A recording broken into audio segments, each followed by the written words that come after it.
میرا ملک ہنستا کھیلتا پھلتا پھولتا رہے، لیکن ایسا نہیں ہوگا۔ استادوں کو بے احترامی کر کے نہیں ہوگا، ججوں کو پریشرائز کر کے نہیں ہوگا، اپنے مرضی کے فیصلے لکھوا کے اور کروا کے نہیں ہوگا۔ ملک ترقی تب کرے گا جب جمہوریت میں جمہور کا مان آ جائے گا۔ اور جمہور کا فیصلہ کیا تھا؟ عمران خان۔ جمہور کا فیصلہ کیا تھا؟ تحریک انصاف۔ آج بھی کسی بھی وقت کہیں پہ رات کے 2 بجے بکسا رکھو اور عمران خان تو بہت بڑی بات ہے، اس کا یہ اتنا سا سپاہی کھڑا ہوگا۔ میں دیکھتا ہوں انشاءاللہ 1/2 سے کم آپ کا ووٹ نہیں ہوا، اور 2/2 سے زیادہ ہم ہر یونین کونسل میں، ہر ویلیج کونسل میں، ہر صوبائی قومی حلقے میں، ہر جگہ تحریک انصاف جیتے گی انشاءاللہ۔ آپ کا بہت شکریہ۔ آپ اندر گئے تھے، اندر کی کاروائی آپ نے سوال یہ ہے کہ صاحب کہہ رہے ہیں کہ برٹش اسٹیبلشمنٹ سے ہم مذاکرات کرنا چاہتے ہیں، اس بارے میں کیا کہتے ہیں؟ اندر تو آج چھوڑا تک نہیں، اندر تو آج جانے کی اجازت نہیں۔ انہوں نے عمران خان صاحب کو محصور کر لیا ہوا ہے۔ اور جہاں تک اسٹیبلشمنٹ سے بات ہے، دیکھیں اسٹیبلشمنٹ سے مذاکرات کی بات نہیں ہے، ان سے انگیجمنٹ کی بات ہے کہ جو غلط فہمیاں ہیں وہ دور ہو، اور ان کا بھی یہ احساس ہو، ان کو بھی یہ احساس ہو کہ ہم پاکستان تحریک انصاف اپنی فوج کے خلاف نہیں ہیں۔ ہر محاذ پہ تحریک انصاف نے اپنی فوج کو ڈیفینڈ کیا ہے۔ ہم پاکستانی سیاست میں اسٹیبلشمنٹ کے رول کے خلاف ہیں، اس پہ عمران خان صاحب کو اصولی موقف ہے۔ علی محمد صاحب ایک کائنڈلی بتا دیجیے، علی مین گونڈا پور صاحب کے بارے میں شکایات آ رہی ہے کہ وہ اپنی کابینہ کے لوگوں کو بلیک میل کرتے ہیں کہ میں آپ کو وزارت سے ہٹا دوں گا، اس بارے میں آپ کو کچھ انفارمیشن ہے؟ یہ پتہ نہیں کدھر سے آپ خبریں لے کے آتے ہیں، مجھے کوئی اطلاع ملی تو میں آپ کو بتاؤں گا۔ زبردست بات کی ڈرے نہیں، جواب سے جھکے نہیں، جواب سے بکے نہیں۔ جو فیصلہ کرنے جا رہے تھے اسلام آباد کی 3 سیٹوں کا، اور اگر اسلام آباد کی وہ 3 سیٹوں کا فیصلہ ہو جاتا جس کو چیف جسٹس اسلام آباد ہائی کورٹ کے سٹے کی وجہ سے وہ معاملہ رک گیا، تو اگر اسلام آباد میں تحریک انصاف کو سیٹیں مل جاتی تو آپ کے اس الیکشن کے ڈھکوسلے کا سر بازار اس کی عزت نیلام ہو جاتی جو آپ نے 8 فروری کو کیا۔ ایک جس کا قلم بکنے کے لیے تیار نہیں ہے، کن حدوں تک چلے گئے ہیں کہ استاد کی عزت نہ رہی، جج کی عزت نہ رہی۔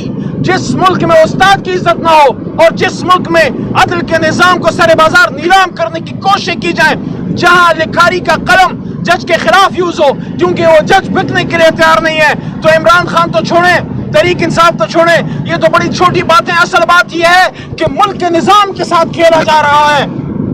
جس ملک میں استاد کی عزت ختم کر دی جائے اور جس ملک میں عدل اور عدلیہ اور عدالتیں ان کو محصور کر لیا جائے، آپ مجھے بتائیں اس ملک کے بچوں کا کیا مستقبل ہوگا؟ تو یہ لڑائی لڑ رہا ہے عمران خان، یہ جنگ لڑ رہا ہے عمران خان۔ بڑے دکھ کے ساتھ کہتا ہوں کہ آپ لوگوں کو احساس نہیں ہے جو یہ لوگ کر رہے ہیں۔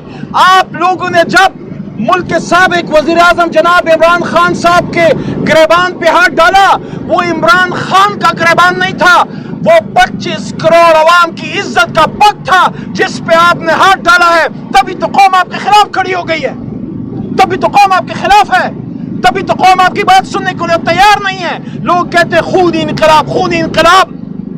ایک پرامن انقلاب آ چکا ہے، اللہ ہمارے ملک کو خونی انقلاب سے بچائے۔ پرامن انقلاب 8 فروری کو آ چکا ہے۔ زبان خلق کو نقارہ خدا سمجھو۔ Read the writing on the wall.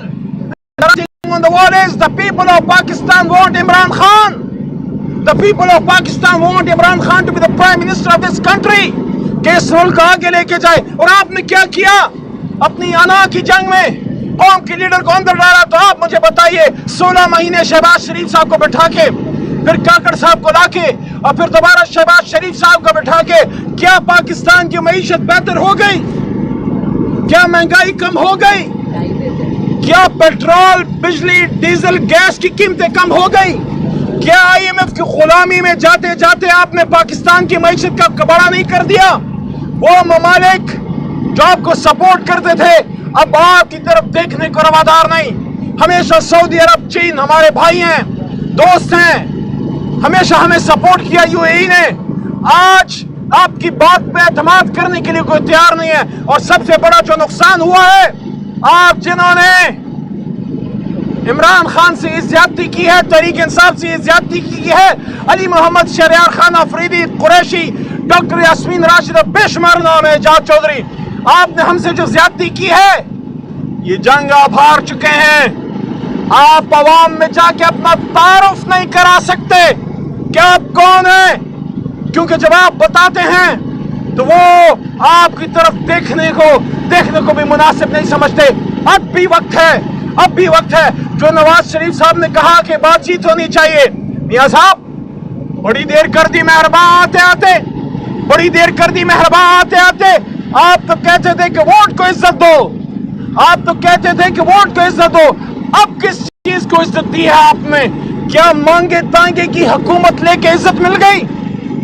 عزت وہ ہے جو قوم آپ کے سر پہ عزت کا تاج پہنائے، جب آپ کو عزت کی پگڑی پہنائے، جب قوم آپ کو کندھوں پہ بٹھائے، جب قوم کے بچے آپ کے لیے دعائیں کریں، وہ ہوتی ہے عزت. میری دعا ہے میرا ملک ہنستا کھیلتا پھلتا پھولتا رہے، لیکن ایسا نہیں ہوگا. استادوں کو بے اکرامی کر کے نہیں ہوگا، ججوں کو پریشرائز کر کے نہیں ہوگا، اپنے مرضی کے فیصلے لکھوا کے اور کروا کے نہیں ہوگا. ملک ترقی تب کرے گا جب جمہوریت میں جمہور کا مان آ جائے گا. اور جمہور کا فیصلہ کیا تھا؟ عمران خان. جمہور کا فیصلہ کیا تھا؟ تحریک انصاف. آج بھی کسی بھی وقت کہیں پہ رات کے 2 بجے بکسا رکھو اور عمران خان تو بہت بڑی بات ہے، اس کا یہ اپنا سا سپاہی کھڑا ہوگا. میں دیکھتا ہوں انشاءاللہ 1/2 سے کم آپ کا ووٹ نہیں ہوا، اور 2/2 سے زیادہ ہم ہر یونین کونسل میں، ہر ولیج کونسل میں، ہر صوبائی قومی حلقے میں، ہر جگہ تحریک انصاف جیتے گی انشاءاللہ. آپ کا بہت شکریہ. علی محمد خان صاحب، ایک تو آپ اندر گئے تھے، اندر کی کارروائی آپ نے کی. دوسرا سوال یہ ہے کہ لوگ وزیر صاحب کہہ رہے ہیں کہ برٹش اسٹیبلشمنٹ سے ہم مذاکرات کرنا چاہتے ہیں، اس بارے میں کیا کہتے ہیں؟ اندر تو آج چھوڑا تک نہیں، اندر تو آج جانے کی اجازت نہیں. انہوں نے عمران خان صاحب کو محصور کر لیا ہوا ہے. اور جہاں تک اسٹیبلشمنٹ سے بات ہے، دیکھیں اسٹیبلشمنٹ سے مذاکرات کی بات نہیں ہے، ان سے انگیجمنٹ کی بات ہے کہ جو غلط فہمیاں ہیں وہ دور ہو، اور ان کو بھی یہ احساس ہو کہ ہم پاکستان تحریک انصاف اپنی فوج کے خلاف نہیں ہیں. ہر محاذ پہ تحریک انصاف نے اپنی فوج کو ڈیفینڈ کیا ہے. ہم پاکستانی سیاست میں اسٹیبلشمنٹ کے رول کے خلاف ہیں. اس پہ عمران خان صاحب کا اصولی موقف ہے. علی محمد صاحب ایک کائنڈلی بتا دیجیے، علی مین گونڈا پور صاحب کے بارے میں شکایات آ رہی ہے کہ وہ اپنی کابینہ کے لوگوں کو بلیک میل کرتے ہیں کہ میں آپ کو وزارت سے ہٹا دوں گا. اس بارے میں آپ کو کچھ انفارمیشن ہے؟ یہ پتہ نہیں کدھر سے آپ خبریں لے کے آتے ہیں، مجھے کوئی اطلاع ملی تو میں آپ کو بتاؤں گا. زبردست بات کی. ڈرے نہیں، جو آپ سے جھکے نہیں، جو آپ سے بکے نہیں، جو فیصلہ کرنے جا رہے تھے اسلام آباد کی 3 سیٹوں کا، اور اگر اسلام آباد کی وہ 3 سیٹوں کا فیصلہ ہو جاتا جس کو چیف جسٹس اسلام آباد ہائی کورٹ کے سٹے کی وجہ سے وہ معاملہ رک گیا، تو اگر اسلام آباد میں تحریک انصاف کو سیٹیں مل جاتی تو آپ کے اس الیکشن کے ڈھکوسلے کا سر بازار اس کی عزت نیلام ہو جاتی جو آپ نے 8 فروری کو کیا. ایک جج جس کا قلم بکنے کے لیے تیار نہیں ہے، آپ اس کے خلاف کن حدوں تک چلے گئے ہیں کہ استاد کی عزت نہ رہی، جج کی عزت نہ رہی. جس ملک میں استاد کی عزت نہ ہو، اور جس ملک میں عدل کے نظام کو سر بازار نیلام کرنے کی کوشش کی جائے، جہاں لکھاری کا قلم جج کے خلاف یوز ہو کیونکہ وہ جج بکنے کے لیے تیار نہیں ہے، تو عمران خان تو چھوڑیں، تحریک انصاف تو چھوڑیں، یہ تو بڑی چھوٹی باتیں. اصل بات یہ ہے کہ ملک کے نظام کے ساتھ